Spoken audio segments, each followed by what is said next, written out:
you. I don't know. I think my fans have given you a very good welcome somehow or other. Your fans have such terrific taste. They do, don't they? I know. Full to the brim today. Anyway, it's lovely to see you. It really, really is. Nice to see you and welcome back. Thank you very much. I was just thinking, this is the first time in person you've seen our house. This is where we are every day. Yes, our humble abode. No, I've never seen it in person, and it looks very, very nice. I mean, it looks nicer than my house does. Yours is like a heap of rubble at the moment. Well, not quite, but a bit like a building site. The word tip springs to mind. It's...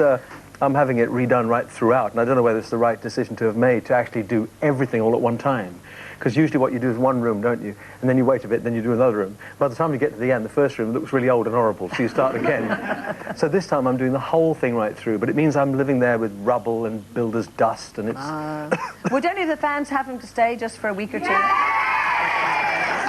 So I might take you up on it, I tell you. So it's like a tent in the back garden at the moment, is it? No, there's a couple of bedrooms that are still okay, and a couple of rooms downstairs they've left downstairs, and the kitchen has no floorboards or anything like that in it. And it's just a matter of waiting for... By the end of next week, there'll be 2 more bedrooms done, so we can start moving into other bedrooms while they do the other... So it's got a plan behind it, but at the moment it feels like it's never going to be done. And you're the clock of works in the meantime. Oh, I cracked the whip. Yes. Build another wall today. Get another wall up, yeah. Well, actually, what I want to explain is the fact that Cliff is going to be with us right throughout the show today, and later on in our special competition, there's going to be a chance, wait for the U's and the R's, to win Cliff's latest album before it even hits the shops. Actually, when is it hitting the shops? It's going to be released on October the 19th, but there'll be a single out before that, of course. That's usually the plan of attack, you know. End of this month there'll be a first single, and then the album will follow halfway through October. Well, we have everything hot off the press, and we also have a whole bunch of personally signed goodies, so I want you to stay with us right throughout the programme. Now, also today, we'll be finding out if the family who attempted to recreate Cliff's hit movie Summer Holiday are really the full ticket. We're all going on a summer holiday, no more work. That's very good. I have to tell you, before this programme started, they all sang congratulations to me, which was wonderful. I said I did know a guy who could sing it just marginally better, but there you go. We're also going to be seeing today if our bachelor boy here is any use in the kitchen, because he's going to be helping out today's very special chef. I'll tell you about that in a minute. And we'll come face to face with the subject of cosmetic surgery.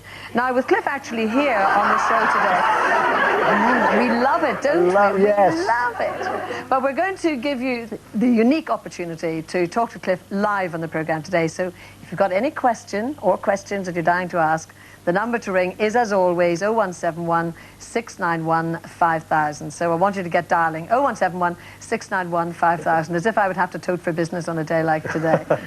But first, over the last few months in the kitchen, as you know, we've had many great chefs and excellent cooks.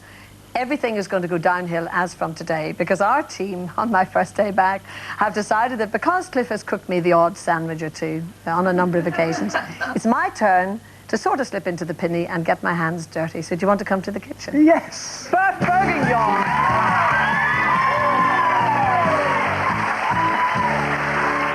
Oh, yes! Oh. Now listen, Cliff, you don't have to strip off all your clothes, not just yet. Well, I better put my glasses on. You've got to get your glasses on. Oh, yeah. Oh, Well, that's good, because you'll be seeing. I've got to strip off. I've got to take my rings off. But what a treat, though. The last time I made anything like this, I always reckon if you can read, you can cook. So I read my way through it, but you have to cut everything up yourself. But here on television, it's all done. Now, listen, you see, they should have had all this. But that's last, isn't it? I don't know, you can't get the staff these days, can you? You get them to cut a few bits out. Let me take that here. Got to get the oil in the pan here, Cliff. Where's the oil? Actually, you have your own olive oil, don't you? Well, no, I don't have my own olive oil, but I am hoping... Do I put all of this in? How do we get this thing to... We haven't even got a glitch. No, I'll put it all... Oh, here it is. That's great. We have to get this here. Oh, this is going to be fun. Haircut and singe, anybody? The idea is that we are going to make Cliff's favourite food, one of your favourite meals anyway. Yeah, it's a bourguignon, and it was made by a friend of mine. Did you see Heathcliff? Yes. Darryl, who played Edgar, that nasty little blonde bloke, who actually... Well, anyway, he actually invited a number of us around, and he did a bourguignon, and I got him to fax me the recipe. And so, yes, that goes in. No, you've got to put it in the flour first. No, the meat goes first. No, you've got to coat it in the flour first. Here we go. Come on, put it in. So anyway, while Cliff is putting the meat... Oh. and coating it all with flour. Burger, anybody? In the meantime, our olive oil is heating up. This is not Cliff's own olive oil, but you do grow it. I mean, you No, well, I'm going to grow... I've got a vineyard planted, and so therefore, hopefully very soon, I'll have wine. And if the wine is successful, I've also got olives growing there, so I thought I might be able to maybe do some olive oil as well, which would be nice, wouldn't In the it? meantime, we have somebody else's olive oil and cheap old plonk. For I know, why not? Well, they all work, you know. So we're going to put this into the pan first of all, Yeah. obviously. Yeah. And- God, this is much more difficult than it looks, isn't it, trying to get Or just that... put it in anyway. Okay, here we go. Fine, All not enough flour. right. Is it going to sizzle and... Should do. Marvellous. Do you think this is ever going to turn out right? Yes, it will. I know. It will, We it might will. have too much flour, but you know, we like flour, don't we? Oh, it's only half Not on. hot, is it? It could get hotter, couldn't it, really? This could take the whole programme, you realise. Now, the idea is that Yeah. we'd stir all of this and coat it all, and it should be sizzling. If we had had a person, they could have had this gas going, couldn't they? And, How do what? well, they could have had the gas going and everything. Oh, I heating know, yeah, up. but, you know, television is like that. I know. They're just not helpful at Do all. you think it's browning? And I've only been here today, but this crew are rubbish. Anyway, now you have to pretend, okay? We have to pretend that this has browned. Yes, because we haven't got all day. No, we when I haven't got last all made day this to door, do I it. have to Okay. say, it did take 24 hours. Well, that's right. No, but we has to marinate. You're supposed to marinate it for 24 hours, then... That's right. Well, I you know. can wait, is that right? You could do it, could you? This looks the most awful mess, doesn't it? Okay, pour it all in. Lovely. Right. Now keep the juice. Now, do I turn that off or leave it on a bit? leave No, the because they've juice, got to do all that's this okay. other stuff. Because we're going to put the onions in, the shallots. Shallots yes? in, yeah, Shallots that's in. shallot. And our lardon. Lardon. Yes, our I lardon. know, it's bacon, actually. Okay. Well, it is, absolutely. What about the onions? They go Then in later, could do somebody they? come in and just get this other thing going? Oh, there you go, you've got there it going. is. That's going now. So hang on, why don't you turn that one off? Which one's that? This one. Okay. That's the one. Yeah. You can see that I'm not This used is to the this at all. No, well, I mean, Anyway, you've been away, so what aren't you? we're going to do... Now that you're married, you're going to have to learn to garlic cook. into this, yeah. What did you say? I missed that. I said, now that you're married, you'll have to learn to cook. I will have to learn, or else you'll have to come and cook for us. Mind you, Stephen's easy, he eats anything. Stephen is, he eats anything at all, and also he's a very good cook, just as well, by the look of all of this. Anyway, so we do this now. We can put a little bit of mustard in It as gives well, it a bit of a okay? zing. It does. Yeah, it really Shall I does. just put that in? Yes, that's So you're really- with us now, are you? We've had the lardon, we've had that's 7 zing. Up. Okay, that is That's zing. kind of Indian now. We do all of that. So we've got the garlic, got the onions, got it all in. Now Yep. you can do the wine, yes? Well, Wine. I don't go too careful with wine. Oh, put But there another again, drop in. shall I? Yeah, no. I think you quite like excess, We don't do you, actually- really, when it comes this to the bit? bourguignon is served in glasses. And you can add a little bit of orange, which gives it a little bit of tang, Another which little we put zest. in anyway. The only thing I have to say is that when I made bit. mine, I do cheat a lot, you know. And they make all these different powdered things you can buy. But a friend of mine from Germany sends me German gravy powder. I have no idea what it's called. It's I wish we'd had it today. I wish And we I had your always- friend as well. I always use it because it makes everything so rich. Okay, mushrooms are going in. We've got all the ingredients in. We've done it all. We've in done the it end. all right. It's not the right but see, order, all this but- really, ideally, should have been left for a long, long time. Of course but it should, but we have I- to tell everybody that we I do. What about can do those it. little onions? They've got to go in, haven't they? Mark, you like food though, don't you? Eat I one do. once a day. And the other thing is, when I read the recipe, I have one meal a day, but it's usually a good Big one. one, yeah. Yeah, it's a big one. It starts in the morning, finishes. Now, I'm going to sort of do a bit of the clearing up. You've got to this clear away. it. Okay. You should actually have someone. They say that a good chef washes up as they go along, but I'll wash up later. All right. Because see, Angela did the hob. It's terrible, and it's an awful mess. I know. Now Oh. listen, just to recap on all of this. So you have your beef, the shallots, yes. a little bit of garlic, a I'd have little put bit all of those in. orange, Yeah, mustard. sorry. Yeah. Do you put anything else in yours? Well, I usually add. If it says 2 onions, I put 4 or 5. Oh, do you? Yeah, Like always. the wine, it says. Like the third of wine, if it bottle. says half a bottle, put the whole lot in. Okay, here we go. This is. Oh, look, I've been dying to say it. Am I going to say it? Yeah. This is one we did earlier. Drop. Marvellous. Isn't he handy in the kitchen, don't you think? That's fantastic. Is that heat proof? Oh, it must Oh, be that's- heat proof. Somebody else is from Michael. I know. All right, Yeah, it's okay. yeah. Wow! There you go.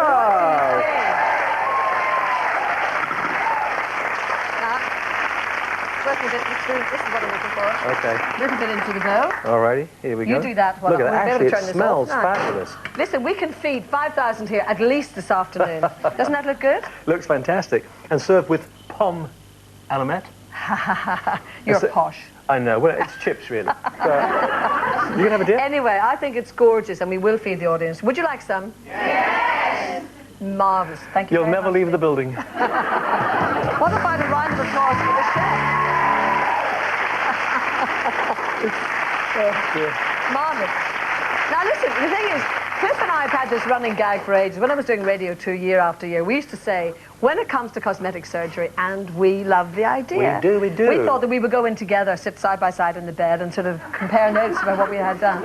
Anyway, as you know, thousands of men and women undergo cosmetic surgery every year in an attempt to stave off the aging process and keep all those wrinkles at bay. But here to show us how it can actually help people keep young and beautiful is cosmetic surgeon Dr. Roberto Veal, and joining him is our own doctor in the programme, Trisha McNair.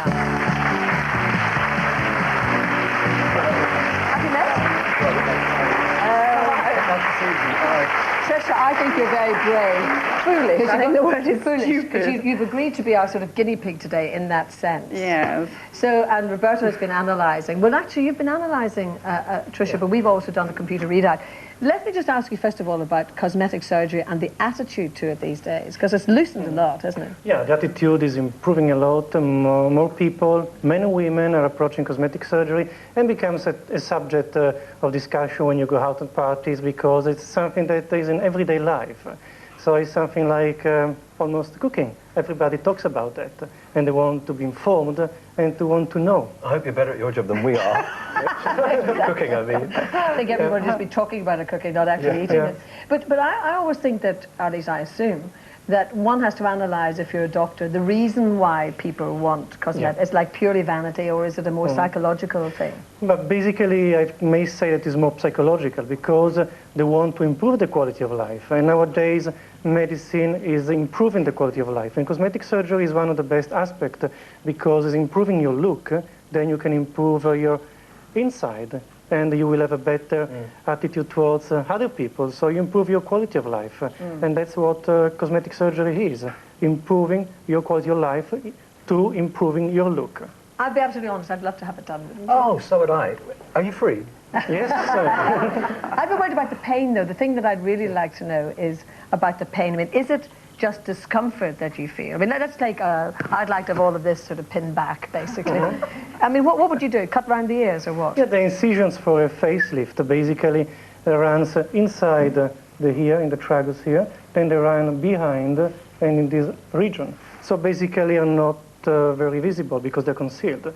And people may think it can be painful, but it's not so painful. There is some discomfort. You should expect to feel something, because of course you're not going to go to the hairdresser, you're going to have a kind of surgery, so expect something. So if you're expecting worse and then you will have less, then you will say it's not painful.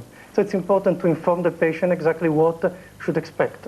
So the discomfort lasts for, what, a couple of weeks? A couple of days. A couple of days? Yeah, yeah, Oh, yeah. I could cope with Sounds that. better all the time, doesn't it? Yeah. Because the anesthetic, the anesthesia that we give, the local anesthetic that we give to the patient has improved and can really flatten the pain threshold, so you really have more comfort after the surgery. Now, I see Trisha takes a nice middle road with us on the programme all the time. As a GP, what's your attitude to it generally? Well, I'm fairly open to it, quite positive about it, but I think you have to go in with your eyes open. So Roberto's painting a very positive picture here. There are undoubtedly some risks, and you have to find out about those and be aware of them. Risks that of complications like infection or bleeding or whatever. Risks that it's not going to turn out quite how you expected, and risks that a risk to your purse, to say the least. It can be very expensive. So I think as long as you go in aware of those, first of all, and being a bit cautious about who you see and whose advice you take, then I'm not totally against it. Because you touch an important aspect. We have to inform well the patient. The patient has to be well informed of what is going to happen. And not have unreal Exactly. expectations. That's the main key. If you inform well the patient will be That's happy, true. and that's the key of success. Well, the way we thought we'd do this today, I mean, Trisha's very kind in allowing us to take a before photograph, as she was in the programme last My arm week. twisted. And are we going to see Patricia first of all? Ooh. Yes, this is Trisha, and we think she looks lovely. We do. Now, we did the computer readout, and this is what the computer said. So, Tricia, what do you think? It's just pretty ugly all the way.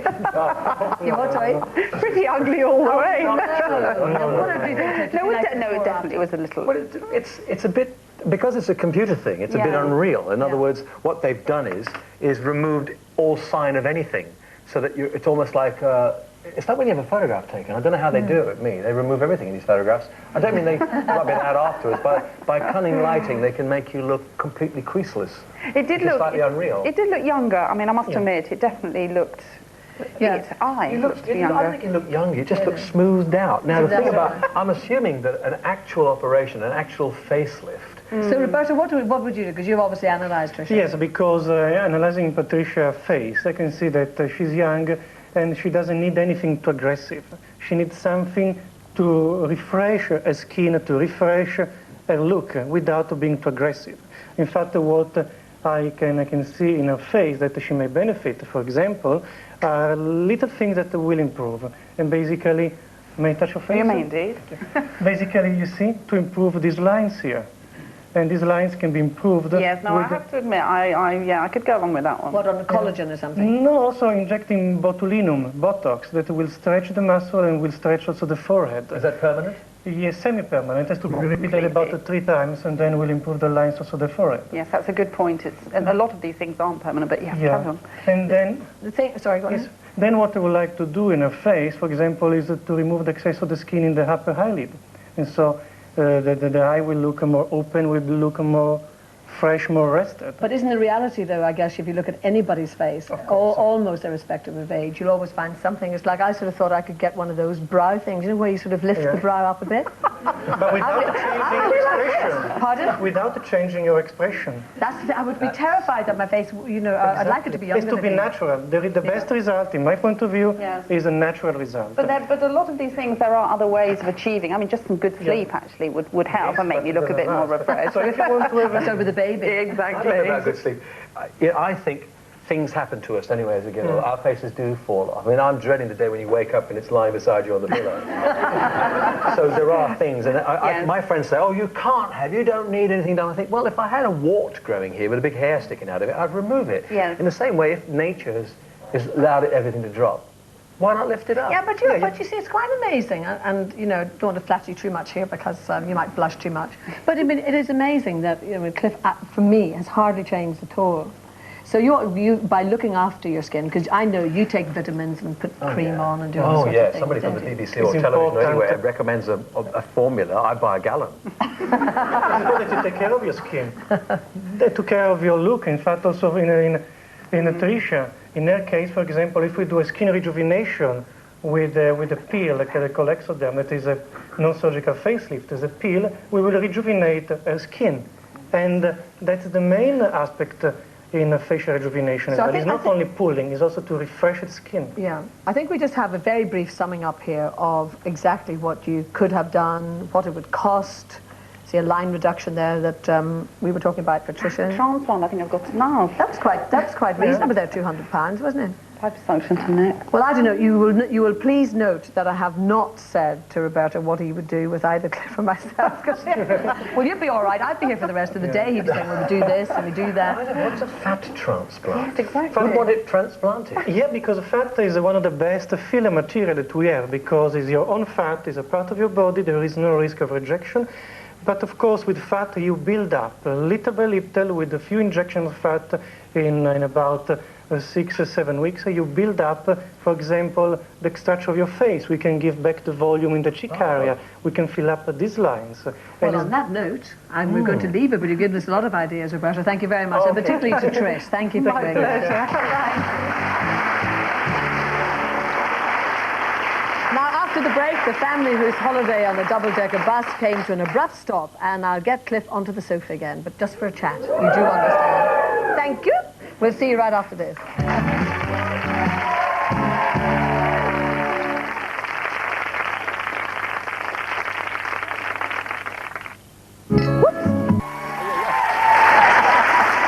Hello again. Now, still to come an open house We're trying to keep the audience just like sort of under wraps here. We'll be meeting the family who nearly went on a busman's holiday, and the special open line to our star guest, Sir Cliff Richard. We can always be guaranteed in the chair. I know. It's first come, first served today. The line's already buzzing, but if there is something that you've always wanted to know about Cliff, well, the number to call is 0171 691 5000. But before you get a chance to talk to him, I've got a few little questions of my own. I wanted to just point this out, because apart from being one of the world's most successful recording artists, selling records in countries as far apart as Chile and Japan, he has also starred in some of the most famous British films of the 60s. Meanwhile, he's also enjoyed, as you well know, sellout success in the West End musical Heathcliff.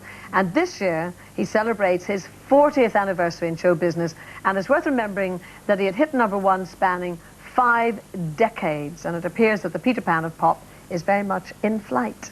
Actually, what is it? 250... I mean, this is a stunning figure.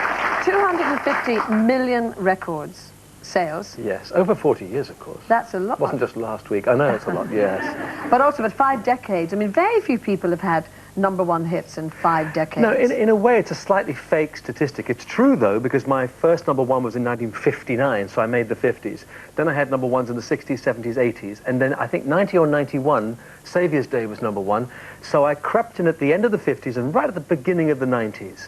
So even if I never have another #1 till 2000, it's still true to say that 5 decades I've had #1. So it's a slightly fake statistic, but I love it. But when you think of 5 decades, and also the way the image has changed over the years, what I like about it all is the fact that you managed to keep up to date with the kids, you know, the kids that are in the charts at the moment. You move with the music, and you move with appearance as well. I mean, first of all, let's take the appearance. Do you decide, I'm going to change my image, I'm going to cut my hair, or do something? No, nothing's been too conscious. I mean, obviously you are, even if you're not aware of actually being affected by designers or the way people look, you do see people all around you, and so therefore you are affected. What I've tended to do in the past is slightly perverse of me. I go in and have, say, photographs taken for the record company, and as soon as it's over, I go and have a haircut, so I don't then look like my pictures. In the case of having my hair cut shorter this time, when we were in Portugal, they said, we'll take some new pictures of you. How about a new image? And I said, well, I was going to shave my head to about ½ inch this year before going on holiday. Right. And if it looked horrible, I could wear a baseball cap or something until it grew out. And they said, well, we needn't go quite as extreme as that, but we'd like to cut it shorter. So they cut it shorter for me, and I liked the look of it. I thought, it's fine. But it wasn't a conscious effort to look like somebody else, although somebody said I did look like George Clooney. Or the haircut's George Clooney. But do you do the same musically? Do you say to yourself, okay, now I really want to keep up to date with things, and do you pace yourself that way? Well, to an extent I do. I can't change the way I sound. None of us really can. I try to use my voice in as many diverse ways as I can, using a lot of breath, not as much breath, harden it off when I can. Mostly you keep up with what's happening because of technology. You know, you can play a record by any artist today and play my new album, for instance, and it would be compatible. You'd either prefer it or not. Probably prefer it. But you know what I mean? It's compatible, and it's the technology that keeps you up. And that's what's helped me, and I've worked with very contemporary producers. This new guy, Peter Wolf, has spent 11 years in the States, knows all these wonderful musicians and singers, and phones James Ingram and says, James, can you get Seda Williams? We want a backing vocal track done, and flies over. Well, I mean, it's wonderful, and how could you not be able to remain contemporary with that kind of treatment? But I noticed with the new album, you've gone quite falsetto in a lot of the tracks. Yes, the tracks were interesting in that producers tried to make you sing beyond your range. The only producer I can remember, really, who didn't do that to me was Alan Tarney. Always believed in the singer singing well within the range. It means that when you're within your range, every now and then you can go, ah, and it's a surprise. But with Peter, he kept saying, I'm sure we could do it at this key. Don't worry about it. We'll figure it out when we get to the session. And sure enough, there are songs where I'd sing, it was 3 o'clock in the afternoon, because I couldn't go, it was 3 o'clock. Well, let's have a look from the new video, actually, because this is a short extract, just to give you the flavor. Here we go, to Portugal. Very good. Is that the new single? Yes. That's going to be the third. Thank you. Well, World premiere. Well, it sounds like we made a good choice. That's going to be the first single. Good. And it's really funny, when I was recording that, sometimes, well, most times you have to record the song over and over and over again over a period of maybe 2-3 hours, sometimes 4 hours. And with that one, Peter Wolf, the producer, liked the sound of the breathiness. I just got to... And well, after about 2.5 hours, I said to him, Peter, I've never had this happen, but I think I'm going to faint. I said, I need to get some fresh air. And I'd hyperventilated, taking big breaths of air and singing like that for ages. But fortunately, live, I've only got to do it once, so it won't happen to me. But and also in that song, I could have sung it in full chest voice, but the effect was so nice on the demo. The guy that wrote it, sang a wonderful demo. I'm always... Really, I can't believe that these people give me these songs, because when I hear the demos, they sound like hits by them. If they released them, they'd be hits. And then you think, what am I going to do with it? Well, yeah, but then I think, well, I don't mind it. I'll do anything to sing a song like that. But what I mean is they could have had hits with it. I mean, why did they give it to me? I mean, I'm really happy that they do. Because you're going to have the hit with it. That's Well, right. well, Actually, just very briefly, I noticed in the press recently, there was talk about Bill, your business partner and mentor in many respects, the fact that he has a new relationship in his life, and the fact that, you know, it might alter things for you in terms of, say, your domestic scene. Yeah, it will really. That's what's interesting about houses and homes, I suppose. But I've never lived on my own. I've always had, Bill and his mother, and then you're coming. They're all clearing up here. Well, but in actual fact, we don't know. No, Bill doesn't know. I don't know exactly what's going to happen, whether he will or will not get married. But it's on the cards, and I'm thinking to myself, well, obviously he'll move out, and I'll be on my own. And I'm looking forward to. I'm not looking forward to it, Bill. Sorry, no. What I mean is, what I mean is, it's like certainly it would be an adventure for him, and it would also be an adventure for me in a way. I would quite like to run around in my underpants without having to bother about. Watch this space. I think there'll be a lot of people trying to hop in the car and go home with you today, actually. Yes. But it's not a prospect that frightens you in that No, it doesn't. respect, no. I mean, I shall never be alone. I've got a lot of terrific friends and great support on it. So, whatever happens, I shall roll with it. Well, for the moment, yes. Thank you. Will you thank Cliff for me very much?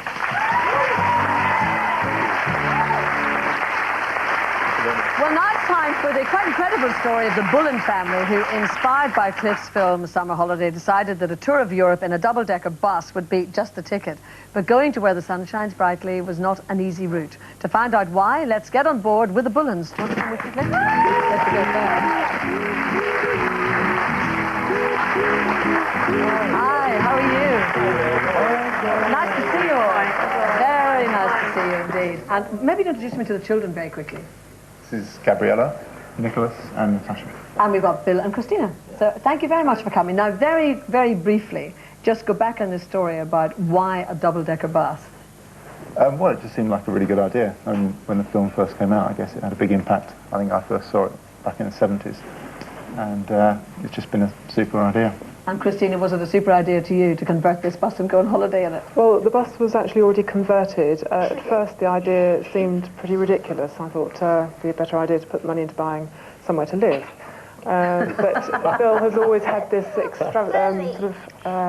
eccentric Englishman streak in him, dying to get out, and I think it finally got the better of him, and I conceded. And well, we have some film of the bus, which I think has converted really well. Let's have a little look. Because you've got bedrooms and toilets and everything, isn't it good? Yeah.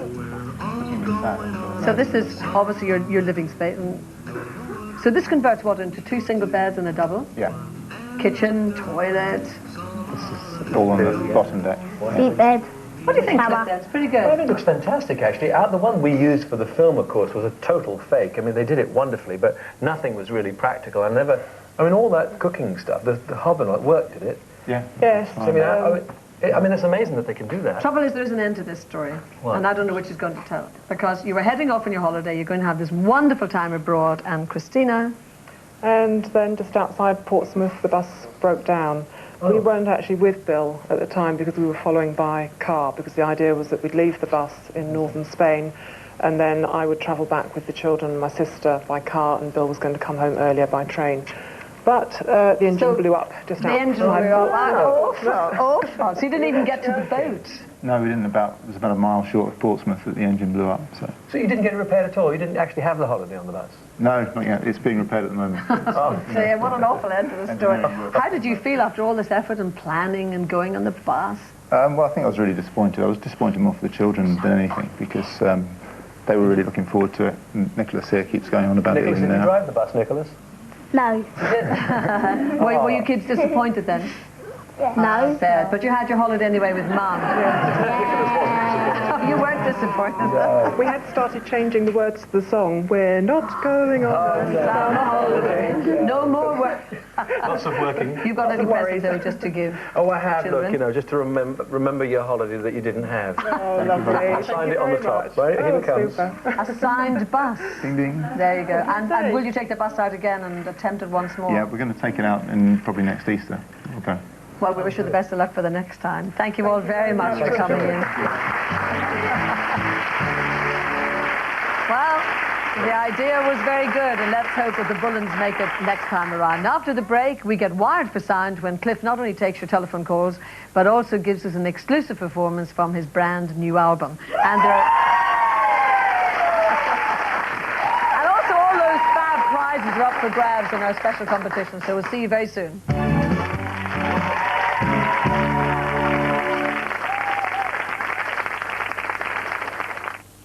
Open house. Wow, welcome back to a very special open house for us, along with Sir Cliff Richard, and later on Cliff's going to be performing the title track from his brand new album for us. But first, we asked if you had a question for Cliff to give us a call, and as you can imagine, the lines have been jammed. Just a few people we're going to be able to feature today. So here now to talk to those lucky callers is none other than Cliff. Welcome back. I've decided that, actually, Hilary Casemore's in Scarborough, and Hilary decided that Cliff was probably a TV presenter in his former life because he just slips into the mood very easily. How are you today? I'm very well, thank you. Oh, you've got a bit of a squeal on your line. Oh, dear. Far ahead of your question anyway. Yes. Hello, Cliff. Hi. Could you tell me what your most treasured possession is? Well, since my house is empty, I haven't got one now. I think probably at this moment in time, we've just discovered in my mum's loft a Bible that goes right back to the marriage of my great-great-grandfather, 18-something, and at the moment I think that's probably going to be the thing that's going to be my most prized Oh, that's possession. lovely. Thank you, Hilary, and I'm sure I obviously want to send lots of love to your mum too. Oh, bless you, thank you. Bless you. Yes, and all Thank the you. fans too as well. Thank you. Cliff. Vicky Rose is in Derbyshire. Good afternoon, Vicky. Hello. It's your line. Hi, Vicky. Thank you. Hello, Cliff. First of all, congratulations on 40 years in the business. Thank you. When the concerts are over, what can we look forward to next, or will you be taking a rest? Well, don't forget that the concerts won't be over really till March next year because the tickets sold quite well the first time, so we managed to get 12 extra nights in March next year. So how many nights is that altogether at the Albert It'll be Hall? 32. Yeah. Filling the Albert Hall, 32 nights. Yeah. Oh. Well, Eric Clapton does it. Amazing. I think Eric Clapton actually has the record. Has he? Yeah. Well, I think that's amazing, Vicky, don't you? Oh, it's marvellous. It's wonderful. So they'll not end until March, and then Vicky wants to know. Well, what then you I'll have do. a bit of a gap, I think, and I'm hoping, we're planning at the moment the possibility, we're looking at the possibility of doing a sort of show that will lead us to the millennium. A really massive production, and we've seen a set design which works really well, but it's a matter of finding theatres. It's kind of late to figure out, what to do for the millennium, and that'll take me through till March 2000. That'll do. Vicky, I take it you'll be going to the Albert Hall, will you? Absolutely, yes. We've booked it Absolutely. already. Good. Yes. Bye-bye. Thanks a lot. Thank you very much. Bye. Bye-bye. Now to Bolton, and it's Christine Munro. How are you, Christine? All right, thanks. And Cliff is all yours, just for a moment. Hi, Christine. Hi, Cliff. I'd just like to wish you congratulations on 40 years in show business. Thank you. I'd just like to ask you, have you got any plans for the future to do another musical? Well, I can't say I've got any plans, lots of ambitions to do something, so I'm just hoping that somebody will say, oh yeah, I saw Heathcliff and we'd like to produce a show with Cliff in it, and then I'll be open and up for grabs. But you loved doing the musical, didn't you? Oh, I think if I didn't do anything else, if my career ended tomorrow, I feel I'd have peaked. I mean, I just thought the combination of the thing I've loved to sing for years and been dabbling with drama, and to bring them together was just a wonderful, wonderful experience for me. I loved every second of it. Well, Christine, no doubt you'll be at the Albert Hall as well, so... Oh, yeah, I enjoyed Heathcliff. I thought it was absolutely great. Thank you. Thanks, Christine. And I just say that I met you in London when you was in Oxford Street, because I don't live in London now. I've moved up to Bolton now. Oh, tough and luck. you signed my LP for me from the event. So that's really? your prize possession then. All right, Give thanks a my million. love to Bolton. Yes, I will. Bye-bye. Thanks. And to Buckinghamshire, to Deirdre Cairns. Hi, Deirdre. Hi there, Gloria. And what's your question for Cliff? Hi, Cliff. Hi. I'm coming to see you next Monday at the Royal Albert Hall. Looking forward to it.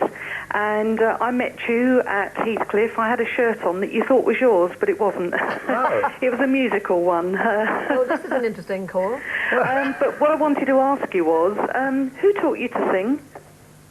Well, nobody taught me to sing, other than I could say, of course, the Everly Brothers, Elvis, Little Richard, Buddy Holly. They're the people that were around when I was in my mid-teens, and so therefore I guess they were the teachers. I didn't have any official training, although I did have some trouble with my voice about 3 or 4 years ago. Yes, I know. And so I got somebody in who could help me try to learn how to breathe again properly, and I still have a tape that John Asquith did for me, and I use it as a warm-up now, and it's been a big help before the show to actually warm up those little muscles that are in there. Well, I guess after 40 years of singing, you do have to look after it every so often. You do, I'm afraid. Keep on going, because it's really terrific. Oh, well, It thank is. you. Thank you so Deirdre, much. thanks a lot, and Thank enjoy you the very concert. much. And Thank just a you. quick call, two callers the same. In fact, I think they're in the audience left the question. Is Marion from London and Sandra from Hornchurch? Yes, they're in our audience somewhere.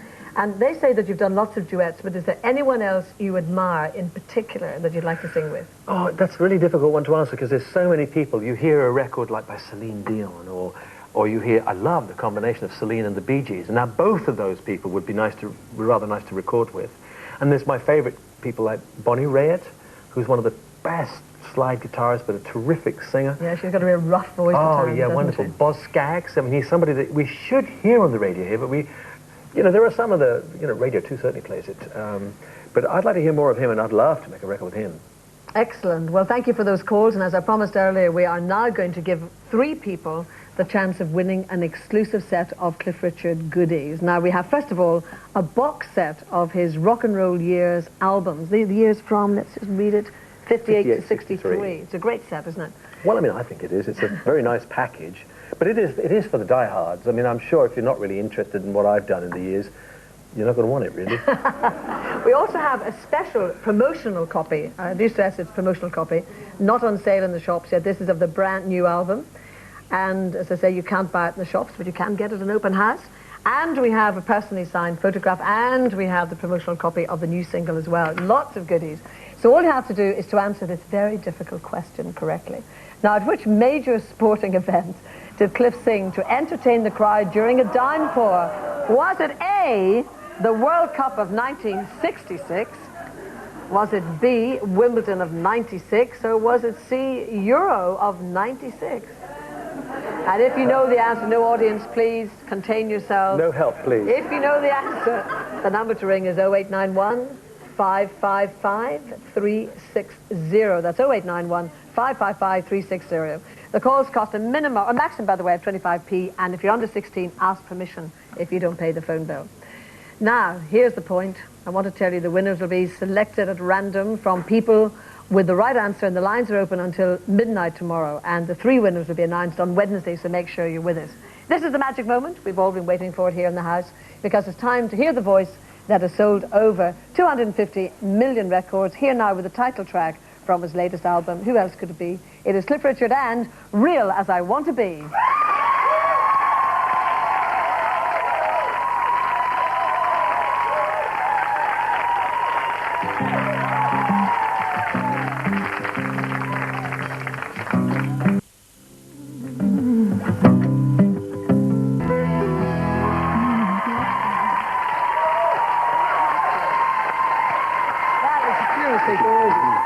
Beautiful.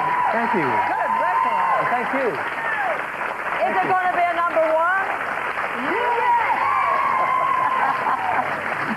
Now, thank you very much indeed. It's been a real Well, pleasure. thank you. Next time we go on holiday, will you do my deck job for me? I will. I'll do the cooking Fantastic. as well. Exactly.